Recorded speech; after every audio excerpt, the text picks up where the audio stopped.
The balance of forces is slowly but surely shifting in favor of Novorossia. The UAF has been reduced to siege mentality of sorts due to shortage of personnel and modern equipment. Mariupol in particular has been turned into a fortified zone, although the fortifications themselves leave a lot to be desired. This pillbox would be marvelously useful during World War I, but not against an opponent capable of using tank guns and artillery.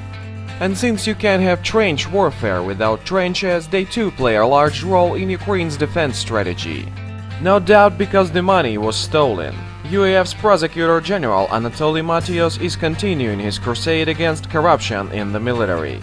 This time he reported the arrest of a group of officers who were illegally selling military equipment worth 200,000 hryvnia. As usual, the usual suspects are low-ranking officers who are guilty of relatively petty crimes. The real criminals in the presidential administration, the ministers, and the Rada are not likely to be brought to justice anytime soon.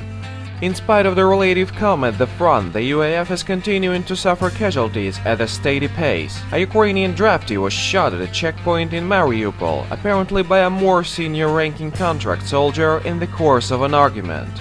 Such non-combat losses, which are usually caused by carelessness, drunkenness, personal conflicts among soldiers, or fighting over profits from criminal activity, represent at least a third of UAF's casualties this year.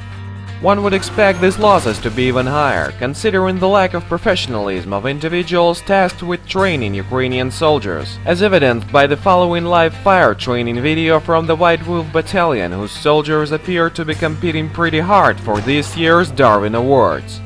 Meanwhile, Western partners of Ukraine have been continuing to provide military assistance, such as the 200 Humvees received by the Ukrainian military from the US. Even the Islamic State has better Humvees than that.